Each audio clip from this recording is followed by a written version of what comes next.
Cuando yo tenía unos 14 años más o menos, ¿ya?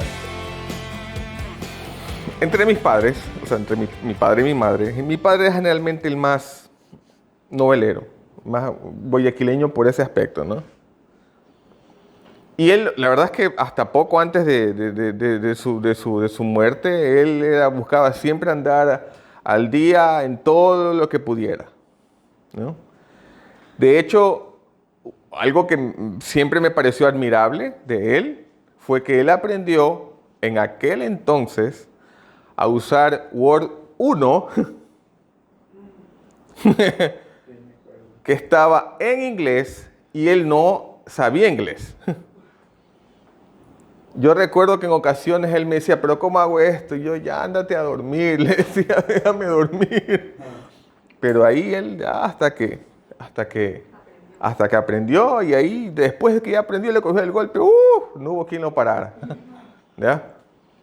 Entonces, bueno, cuando yo tenía más o menos 14 años, por ahí, mi padre compró una laptop, que obviamente las laptops de aquel entonces no tienen ni punto de comparación a lo que son el día de hoy. Era una cosa enorme, que pesaba, pero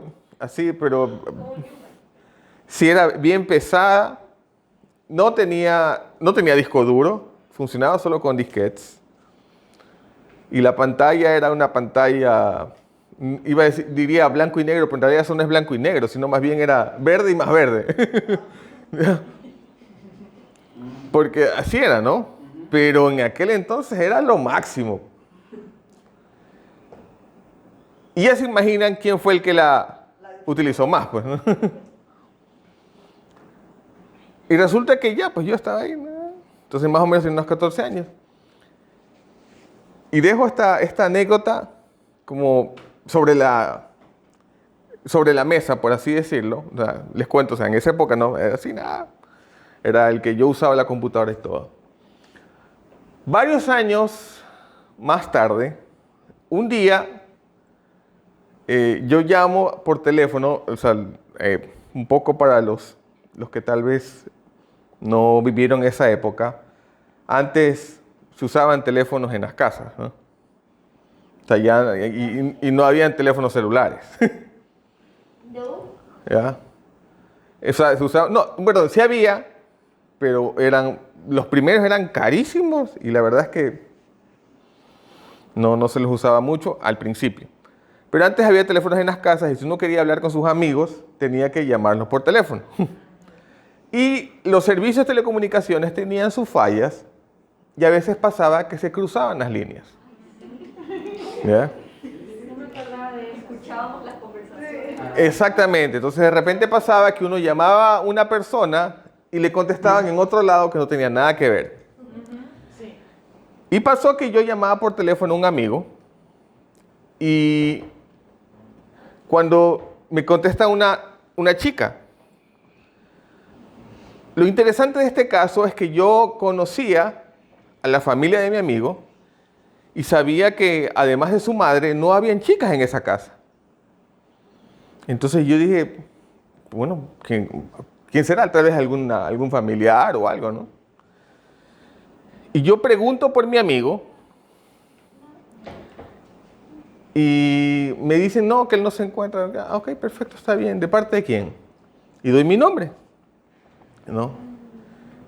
Y cuando doy mi nombre y mi apellido, la chica que responde me pregunta, ¿Regato qué? Entonces me extrañó pues, que me preguntara por mi otro apellido. Y yo le digo, ¿por qué? Me dice, ¿tú eres hermano? Y me da el nombre de mi hermana. Le digo, sí.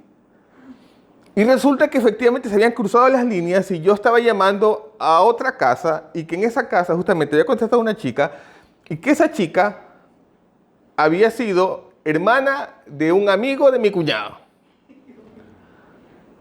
Y entonces cuando escuchó mi apellido, entonces me dice, entonces, ¿tú eres hermano de ella? Le digo, sí. Ah, es que yo alguna vez fui a tu casa, y ya van a ver por qué estoy concatenando la historia. Una vez yo fui a tu casa,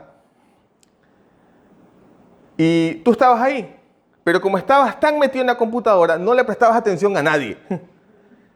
Y la gente podía pasar por ahí y tú ni por enterado. Ya, ahora, ubiquémonos en el contexto del tiempo. Estamos hablando de años 80, finales de los 80 y ya cerca de los 90. ¿Cómo me hubieran catalogado así? ¿Cómo me hubieran catalogado? ¿Cómo me hubieran llamado al verme así? Adicto. No, más que adicto. No, bueno, no, adicto. Eso suena feo. ¿Ya? ¿Ya? Nerd. Exactamente. ¿Cómo me hubieran catalogado? Nerd. Tal vez en nuestra sociedad no fue tan intenso, ¿no? Pero al menos por ejemplo, en Estados Unidos se veía que ser nerd era como que la excusa perfecta para recibir bullying, ser acosado. Era así, o sea, en realidad era una cuestión y era terrible. Pero ¿qué pasa? Resulta que después los nerds llegan a ser famosos. Uno ve ahora, por ejemplo, al más nerd de los nerds, a Elon Musk, que ya quiere enviar gente a Marte. Multimillonario, súper famoso, y uno empieza a ver, ¿qué? Pues Bill Gates, Jeff Bezos, que se fue al espacio y todo. Entonces resulta que ahora ser nerd es cool. Basta ver a los multimillonarios de Silicon Valley y se dan cuenta cómo las cosas cambiaron. Y ya como que ahora todo eso cambió. Ahora, ¿qué pasaba? O sea, y remontándonos un poco a esto, y ya van a ver por qué estoy hablando justamente de este contexto, es que el ser inteligente, o en el caso del nerd, ¿no? Ser muy dedicado al estudio y al conocimiento y todo, era muy contrario al ser popular. Porque sobre todo en ese entonces, estamos hablando de fines en los años 80, inicios de los 90, por ahí. Los populares, ¿cuáles eran? Eran los atletas, los deportistas, mientras que los otros eran como los marginados, los relegados y todo. Pero la popularidad, y eso definitivamente pasa aún en nuestros días, va mucho más allá del simple hecho del atractivo. Del atractivo que pueda tener alguien, ¿no? Atractivo físico, va más allá de eso, sino que se enfoca principalmente en establecer alianzas. Porque puede ser una persona que sea muy atractiva, pero si no tiene los contactos adecuados, entonces, ¿cómo va a poder sobresalir? Entonces, dentro del entorno de un colegio o una universidad, la popularidad tenía mucho que ver con eso, con las personas que uno conocía, con los contactos que tenía, establecer alianzas. Y no hay nada que una más a las personas que tener un enemigo común. Y en ese caso, vemos que, o sea, como dije hace un momento, aquellos que eran catalogados, o que, bueno, éramos catalogados como nerds, nos llevamos la peor parte. Porque, obviamente, al ser objeto de acoso, era muy fácil de repente tener personas que se pusieran en contra, ¿no? Entonces, generalmente, la gente rechaza aquello que es inusual. Rechaza aquello que no conoce o que no lo entiende. Y ahora, si bien es cierto que tal vez en nuestros días no se vea un rechazo así tan marcado hacia los que éramos, o sea, hacia los nerds, pero ya, si no fueron, o sea, ayer fueron nerds, hoy serán otras personas, pero siempre habrá alguna buena excusa para rechazar a alguien. Y eso creo que tenemos montones de ejemplos. Y yo creo que en algún momento de nuestra vida, todos hemos sido víctimas de algún tipo de rechazo. Es normal, es esperable. Sobre todo cuando queremos ser nosotros mismos y no conformarnos a un molde, o no conformarnos a ser o parecer como el resto quiere que yo sea. Porque generalmente es así. O sea, en el colegio sucede que siempre van a querer que uno sea como el resto. O en la universidad inclusive. O en el trabajo. Entonces, cuando tú decides ser diferente porque decides ser tú mismo, en ocasiones eso es objeto de rechazo. Y eso es hasta cierto punto esperable. O sea, es normal que en algún momento nos sintamos rechazados. Pero lo más triste es cuando nosotros en algún momento de nuestra vida, más allá del rechazo que podamos recibir, es cuando nos autorrechazamos. Cuando no estamos conformes con lo que somos, ojo, no quiero decir con esto que uno al no tener autorrechazo. A ver, pensemos, ¿qué es lo contrario al rechazo? La aceptación, ¿no? ¿Verdad? La asimilación. Entonces, si yo me acepto como soy, no quiere decir que no procure mejorar. Pero no me estoy rechazando. Es decir, no es que estoy, ay, pero como diciendo, chuzo, si tan solo yo fuera así, si tan solo hubiera nacido en este lado, autorrechazando lo que yo soy. Porque el autorrechazo es peligrosísimo. Y ya vamos a ver en detalle por qué. Y la Biblia nos muestra una lección de autorrechazo terrible. Terrible por lo que sucede, pero que nos deja una lección muy valiosa en nuestros días. Y estoy hablando de alguien que llegó a ser rey. En un momento el pueblo de Israel le dice al profeta Samuel, queremos un rey. Y él les dice, pero ¿para qué quieren rey si ya lo tienen al Señor? No, que queremos tener rey porque queremos ser como son las otras naciones que tienen reyes. De alguna forma, ellos estaban autorrechazando su identidad. ¿Quiénes son? Su identidad de nación, su identidad de pueblo escogido, su identidad de ser una nación diferente. Ellos estaban autorrechazando lo que ellos eran. No, queremos como el resto. Queremos rey como las naciones, como que tienen otras naciones. Y el Señor accede. Y efectivamente decide que Saúl vaya a ser el nuevo rey. Y nos dice 1 Samuel 9:2, cuando estaban hablando acerca de su origen, dice que Saúl era de la tribu de Benjamín. Entonces, y aquí están hablando acerca de su padre, ¿no? Dicen que y tenía él un hijo que se llamaba Saúl, joven y hermoso. Entre los hijos de Israel no había otro más agradable que él. De hombros arriba sobrepasaba a cualquiera del pueblo. O sea, como que Saúl era una especie de Henry Cavill para Israel, ¿no? O para algunos por ahí, como una especie de Chris Hemsworth, ¿ya? De Israel, ¿no? En Israel, algo así.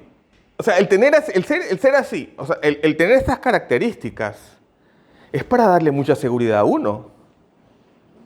O sea, es como cuando, por ejemplo, lo van a coronar a Thor. Y él va todo sobrado, pues, lleva el martillo y lo lanza ahí, le guiña el ojo a la mamá y todo. ¡Ah! ¿No? Porque así fue, así pasó, ¿no? Él estaba, pero, ¿no? Como que diciendo, por favor, pues. Qué guapo que soy. Exactamente, qué guapo que soy. Ya, él era así, hasta medio guayaco, ¿no? Como diciendo, belleza divina. Y todo. Sin embargo, llega el momento en que cuando viene una especie como de coronación, por así llamarlo, a Saúl, sucede algo interesante que está en 1 Samuel 10:22. Entonces le preguntaron al Señor, ¿dónde está? Y el Señor contestó, está escondido entre el equipaje. Se escondió. Lo iban a reconocer delante de todos y él se esconde, más o menos así. Y tal vez buscó de repente, a veces como pasa, ¿no? Que sobre todo hay algunas mujeres que para irse 2 días tienen un montón de maletas. De repente buscó algo así, ¿no? Como estar ahí, escondido ahí. Pero por mucho que uno se esconda, uno no puede esconderse de Dios. Fíjense que toda la gente dice, ¿pero dónde está? Recordemos, el más alto le llegaba al hombro, así que no era tan fácil esconderse para él. Porque era típico así que, o sea, por ejemplo, como cuando mi hijo estaba chiquito y como cuando él ni bien empezó a nadar, era de irse a la playa y ¡cógelo! Entonces, Marcela, muy inteligentemente, les ponía unas camisetas bien focotas y fosforescentes. Cosa que cualquier cosa, ¿dónde está Andrés? Allá. Porque era así, o sea, brillaba como foco, ¿no? Allá. Lo identificaba. Entonces, en el caso de Saúl, si uno quería encontrarlo, ¿qué tenía que hacer? Solo tenía que levantar la cabeza, ahí está. Y no lo encontraban. Pero como uno no puede esconderse del Señor, ¿qué pasó? El Señor dice, ahí está, escondió entre el equipaje. Y efectivamente ahí estaba.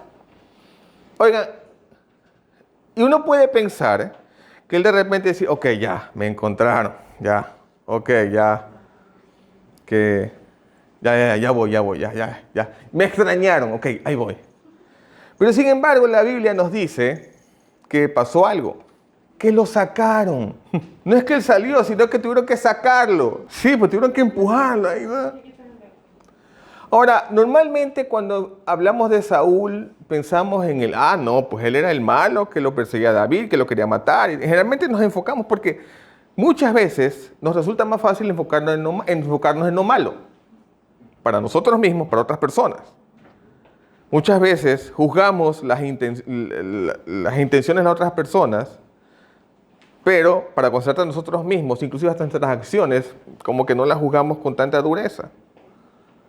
Sin embargo, llega un momento en que la Biblia nos cuenta que el corazón de Saúl cambia cuando lo toca el Espíritu Santo. Porque así dice, el corazón de Saúl cambió. Llega el momento que él empezó hasta a profetizar. Y nos muestra que inclusive tuvo victorias militares. Pero ¿qué pasó? Que él él sufrió las consecuencias de no depositar su confianza totalmente en Dios. Porque cuando se puso a prueba 2 veces, en la primera ocasión, ¿qué pasó? Él tenía que esperar a que Samuel llegara, el profeta, para ofrecer un sacrificio. Pero al ver que la gente se estaba yendo, al ver que la gente se estaba desanimando, dice, no, pues así, si él no viene, lo hago yo, que algo que no le correspondía. ¿Y qué es lo que quiero yo enfatizar en todo esto? Es que llega el momento en que Saúl se enfrenta con una situación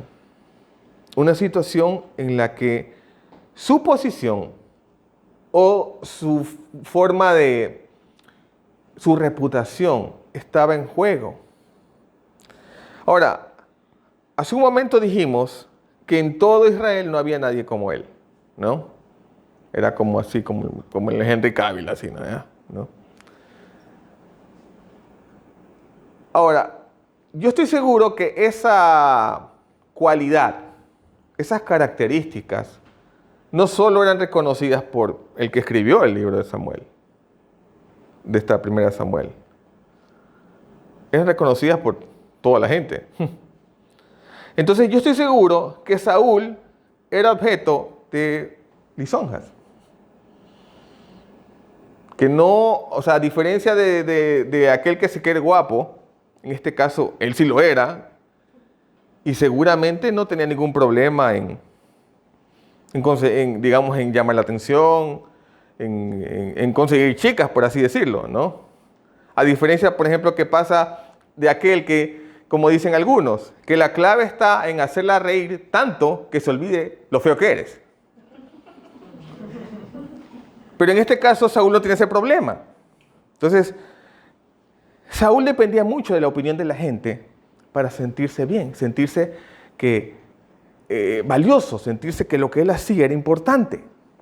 Y por eso es que él decidió hacer algo que no les correspondía y llevar a cabo el sacrificio. Y Samuel le dice, oye, pero eso está mal.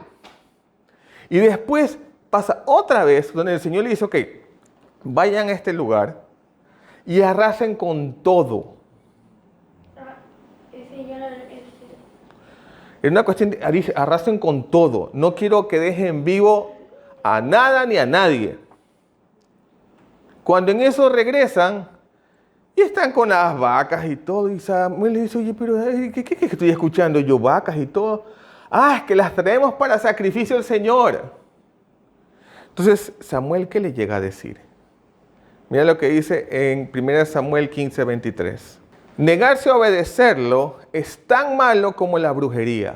Ser tercos y hacer la voluntad propia es como el pecado de adorar ídolos. Tú te negaste a obedecer el mandato del Señor, por eso Él ahora se niega a aceptarte como rey. Él recibe esta amonestación, pero lo más sorprendente es su respuesta. Más adelante, en 1 Samuel 15:30, Saúl le rogó, reconozco mi pecado, pero por favor, trátame como rey delante de los jefes del pueblo y de toda la gente. Ven conmigo y hagamos un culto para adorar a Dios. Y estas características que vemos aquí, yo creo que tienen mucho que ver con la religión. Porque la religión le da más importancia a la apariencia de piedad que a la obediencia genuina. Y infortunadamente, hay personas que basan su vida en este tema, ¿no?, de la religión. Y sin embargo, el Señor hace un llamado bien claro y puntual en contra de aquella persona que actúa así. En Isaías 65:5 lo vemos, que dice, pero unos a otros se dicen, no te me acerques mucho porque me contaminas, porque soy más santo que tú, ya no lo soporto. Día tras día me enfurecen. Ese es el espíritu religioso, que le da más importancia a cómo se ven las cosas en lugar a que haya una transformación del corazón. Y pasó con Saúl, ¿no? Saúl le daba más importancia a cómo lo vean, que miren que inclusive cuando ya Samuel dice, ¿sabes qué? Dios ya no quiere que seas rey, ya va a poner a otro en tu lugar. ¿Y qué termina diciendo él? Ok, está bien, he hecho mal, pero vamos, para que cuando esté toda la gente, tú me reconozcas como rey, me trates como tal. O sea, es una cuestión terrible. Casualmente, ayer estábamos conversando, los cuatro, ¿no? O sea, la familia, y una de esas justamente se dio, y esto la verdad es que definitivamente fue una cuestión de Dios, ¿no? Estábamos conversando acerca de la religión, la religiosidad y todas las cosas. Entonces, cuando en eso yo les digo, bueno, la religión, ¿qué es lo que hace? La religión te dice, haz esto, no hagas esto, haz esto, no hagas esto, no hagas esto, no hagas esto. ¿Ya? Pero en eso, ellos surgen con una pregunta muy inteligente. Dicen, pero ¿y los mandamientos no te dicen qué hacer? Le digo, bueno, sí, es verdad. Pero, y en ese momento, Andrés surge con un ejemplo que me parece muy aplicable para este caso. Dice, es como que si fueras a armar un muñeco. Y para armarlo tienes instrucciones. Pero ¿qué es lo que hace generalmente uno cuando recibe un juguete para armar? Lo empieza a armar y no lee las instrucciones. Yo soy una de las pocas personas que he conocido que antes de usar algo lee las instrucciones. Pero ahí generalmente no se las lee. Vienen con él, va. Entonces es como que tienes instrucciones y armas el muñeco, quieres armar el muñeco y te sale mal. Entonces que la religión que te dice, pero ¿cómo es posible que hayas hecho mal? Pero mira lo que hiciste. Ahora vas a tener que hacerlo, vas a tener que hacer muchas cosas para volver al lugar donde estabas. Mientras que la relación, ¿qué te dice? Ok, te equivocaste, tranquilo, mira, a ver, aquí están las instrucciones. Ya, vamos, yo te ayudo. Te equivocaste, no importa. No te rindas, no te rindas. Siga adelante. Te vuelves a equivocar, ahora lo vas a hacer mejor. Pero no te rindas. Vamos, yo te ayudo. Sigan, eso es la relación. Porque el Padre que nos dice, o el mismo Jesús que nos dice, no te rindas, no te rindas. Yo no me rendí en la cruz por ti. Tú no te rindas. Levántate, siga adelante. Lo hiciste mal, no importa. Puedes volverlo a intentar. ¿Ya? Qué gran diferencia entre Saúl, que acabamos de ver, y la de David. Cuando David vemos, por ejemplo, en Salmo 51:3, que dice, reconozco que he sido rebelde. Mi pecado no se borra de mi mente. Cuando yo me acepto, llego a ser honesto delante de Dios. Y eso va a traer su gracia. Porque cuando soy honesto delante de Él, puedo reconocer esto hice mal y necesito de tu ayuda, Señor, para continuar. En lugar de estar esperando que otros me valoren, saber que mi valoración está en el Señor. El autorrechazo es más peligroso que el éxito, el poder o la popularidad. Porque esto va directamente en contra de la voz de la verdad que nos dice, eres amado. Porque ¿qué es lo que nos dice el Señor una y otra vez? Eres amado, yo te amo, yo te amo. De hecho, la Biblia es eso, es la carta de amor del Padre para nosotros. Que donde una y otra vez nos dice, yo te amo. No te rindas, yo no me rendí en la cruz, tú no te rindas. Porque la manera como yo me veo va a determinar cómo yo veo a Dios. Porque si yo no me siento amado, ¿cómo voy a creer que Dios me ama? ¿Cómo voy a dar de lo que no tengo? ¿Cómo voy a aceptar si no me siento aceptado? Por eso es tan importante entender que Él no me rechaza. El mismo Señor Jesús dijo, el que a mí viene, no le echo fuera. Y es más, en Salmo 51, 17 nos dice, para ti la mejor ofrenda es la humildad. Tú, mi Dios, no desprecias a quien con sinceridad se humilla y se arrepiente. Pero aquí nos dice, la mejor ofrenda es la humildad. Es reconocer, Señor, necesito de tu gracia. Necesito de ti para poder seguir adelante con aquella vida en abundancia que me prometiste en Juan 10:10. Porque es lo que dijo el Señor Jesús. El enemigo viene para matar, robar y destruir. Mas yo vine para que tengan vida y vida en abundancia. Y por eso es cuando yo reconozco, Señor, necesito de ti. Que tanto lo bueno como lo malo, mis virtudes como mis defectos, todo lo pongo delante de ti. Me acepto tal como soy. Pero sé que tal como soy, necesito mejorar. Y para poder ser la mejor versión de mí mismo, necesito de tu gracia, Señor, para poder ser quien debo ser. Y es por eso que justamente le había puesto de nombre a este mensaje, rechazando al rechazo. Porque ya lo que yo pensaba de mí mismo, lo dejo atrás para tomar en cuenta lo que mi Padre Celestial piensa de mí.